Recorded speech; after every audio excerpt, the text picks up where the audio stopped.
Hi, this is Dr. Ralph Wilson with Web Marketing Today. I'm in San Francisco at the Search Engine Strategies Conference at Moscone Center, and I'm with John Marshall, who goes way back into the analytics of the archaeology of internet marketing. Yeah, it's been a while. So it used to be, when we were trying to figure out search engine optimization, was it successful or not, is pretty easy, was ranking. Yeah. But it's not so easy. Now, tell us how it got harder, and then give us a solution, okay? Because it's got really hard. We remember we used to run web position gold reports, didn't we? And what that would really do is that would sort of squirt a search into the search engine, scrape the results that came back, and say, oh, look, you're at rank number 3, you're at number 4, it would run these reports, we'd all be happy. We kind of looked at PageRank for a while as well. We go, oh, I've got a PageRank 6, I've got a PageRank 4, whatever. Yeah, Google, this was a Google terminology that the kind of relative linking to a particular web page is what it was based on. Yeah, exactly.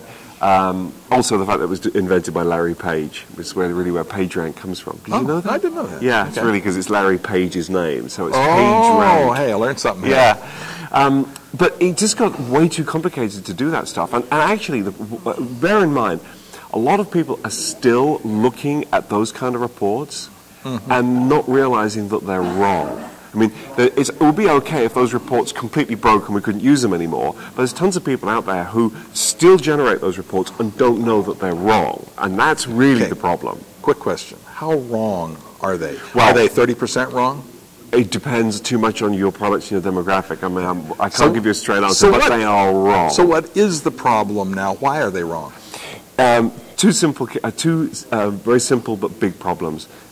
Localization and personalization. So 5 years ago, if I did a search and I was in San Francisco and you did a search and you were in Sacramento, the results that we would get back would be pretty similar.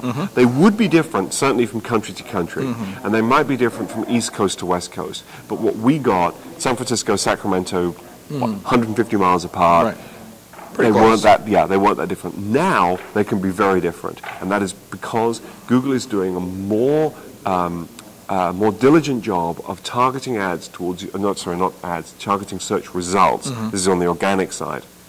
Targeting search results to your geographic location, and they know San Francisco versus Sacramento, so that's localization.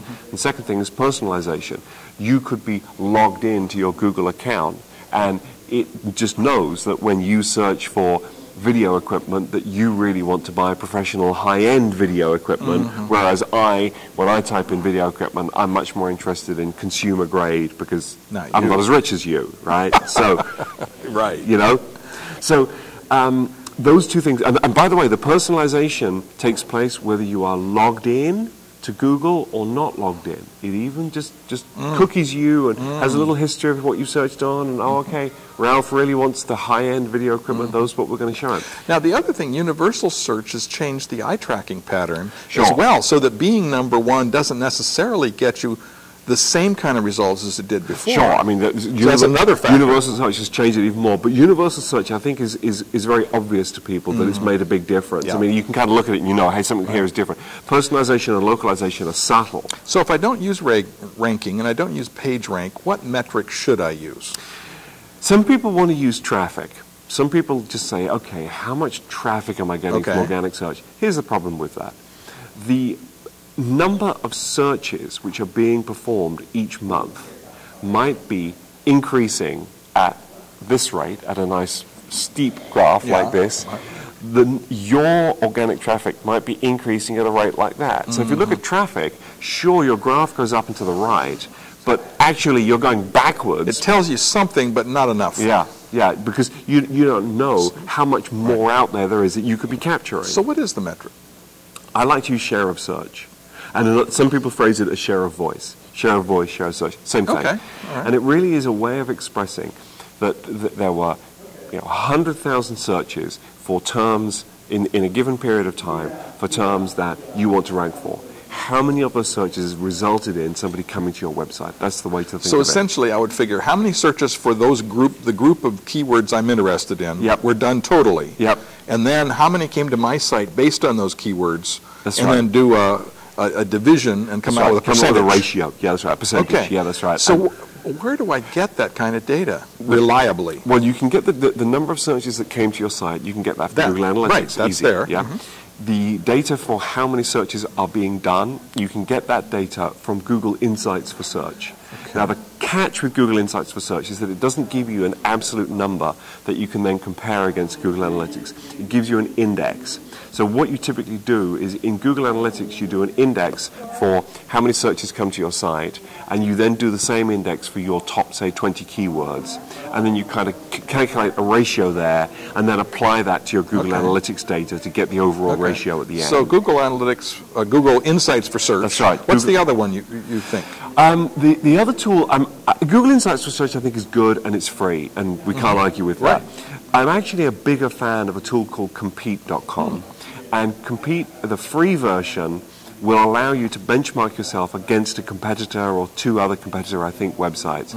So that could be a very easy way to do it. You plug in your domain name, two competitors, and it'll graph how much traffic are you getting from search versus them. And the great thing about this is that organic search results are a zero-sum game. If your competitor is growing more than you, implicitly you're losing because it's a zero-sum game, right? So you only need to benchmark yourself against your competitors to understand whether you're doing well. Okay. All right? All right. It's So easy. share of search, not ranking, not PageRank. Yeah, definitely not ranking. Yeah, waste of time. Thanks for sharing with us. Tell me about your business and what you do. Thank you, Ralph. We sell training courses, and the training courses... This is Market Motive. MarketMotive.com, yeah, and we sell training courses that you can take online that will teach you all the latest techniques in search engine marketing. Right there at your desk with a structured course and a test and a certificate of completion. And great instructors. It is very good instructors. You know them all very well. I do. They're all friends. Thanks so much. This is Ralph Wilson with Web Marketing Today.